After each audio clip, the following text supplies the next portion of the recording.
बिस्मिल्लाहिर्रहमानिर्रहीम। अस्सलाम वालेकुम नाज़रीन, आप देख रहे हैं सरेआम न्यूज़। खबर शामिल करके कोटला बड़ी खां से चौधरी फैसल गुजर की रिपोर्ट के मुताबिक SHO थाना ककराली राजा मोहम्मद इकराम की दबंग एंट्री।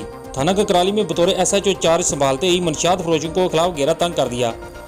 कोटला अरबली खां व गिरदोनवा के मुतअद्दिद मनशियात फरोश गिरफ्तार, मुकदमात दर्ज, मुलजमान जेल रवाना कर दिए गए। अवामी और समाजी हलकों ने SHO थाना ककराली और इनकी पूरी टीम को खुराज तहसीन पेश किया।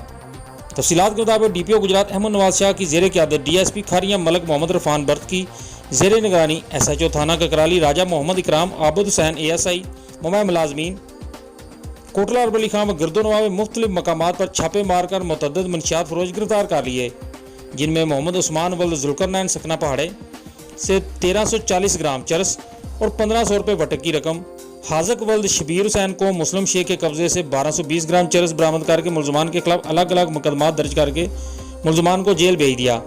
अवामी समाजी हलकों ने SHO थाना ककराली राजा मोहम्मद इकराम और इनकी पूरी टीम को मनशियात फरोशों के खिलाफ ज़बरदस्त कार्रवाई पर भरपूर खराज तहसीन पेश किया।